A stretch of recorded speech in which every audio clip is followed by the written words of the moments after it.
Complex sentence. Complex sentence में कम से कम 2 clause अवश्य होती हैं। इनमें पहली क्लॉज प्रिंसिपल क्लॉज मुख्य उपवाक्य तथा शेष सबऑर्डिनेट क्लॉज होती है। दोनों क्लॉज को जोड़ने के लिए निम्न क्वेश्चन वर्ड का प्रयोग करते हैं। आपको एक एक वाक्य को ध्यान से देखना है।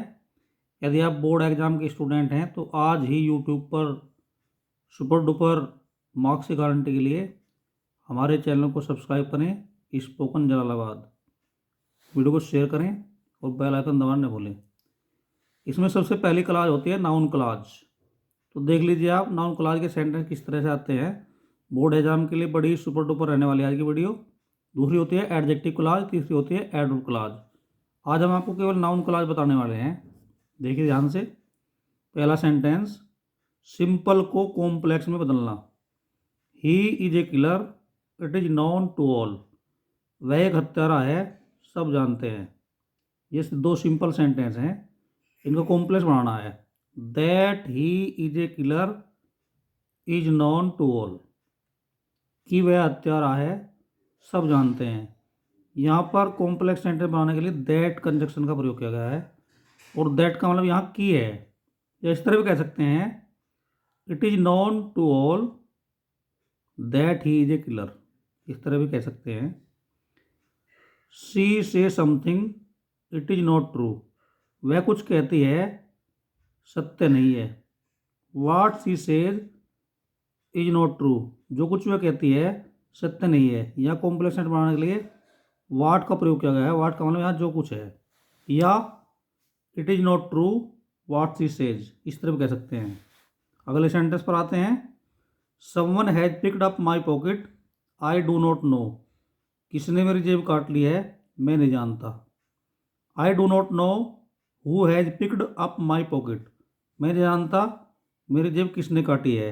यहाँ कॉम्प्लेक्स सेंटेंस बनाने के लिए कंजक्शन या क्वेश्चन वर्ड हु का प्रयोग किया गया है। Ritu is a singer, everybody knows it, Ritu एक गायक है सब जानते हैं। एवरीबडी नोज, सब जानते हैं। That Ritu is a singer, Ritu एक गायक है। यहाँ कॉम्प्लेक्स सेंटेंस बनाने के लिए दैट कंजक्शन का प्रयोग किया गया है। इसका मतलब है कि। She may be a dancer, I can't say, I can not से, वह एक डांसर हो सकती है मैं नहीं कह सकता। ऐसे सेंटेंस में जहाँ डाउट वाली बात हो भी सकती है नहीं भी। इसे ध्यान से देखिए, अब बड़ा सुपर डुपर सेंटेंस है। आई कैन नॉट से इफ से मे बी ए डांसर, इसमें आप चीज़ बढ़ा दीजिए और नॉट, मैं नहीं कह सकता वह एक डांसर हो सकती है या नहीं, ये भी जरूरी है इसमें। इसका मतलब यहाँ की क्या है। ही सेज समथिंग, वह कुछ कहता है। प्लीज लिसन टू इट, इसे सुनो। Please listen to what he says, सुनो जो कुछ वह कहता है। यहाँ वाट का मतलब जो कुछ है। यहाँ कॉम्प्लेक्स सेंटेंस बनाने के लिए वाट का प्रयोग किया गया है। यू से समथिंग, तुम कुछ कहते हो। I do not believe it, मैं इसमें विश्वास नहीं करता। I do not believe in what you से, मैं विश्वास नहीं करता जो कुछ तुम कहते हो। The sun rise in the east, सूर्य पूरब में निकलता है। दिस इज ए फैक्ट, यह एक तथ्य है।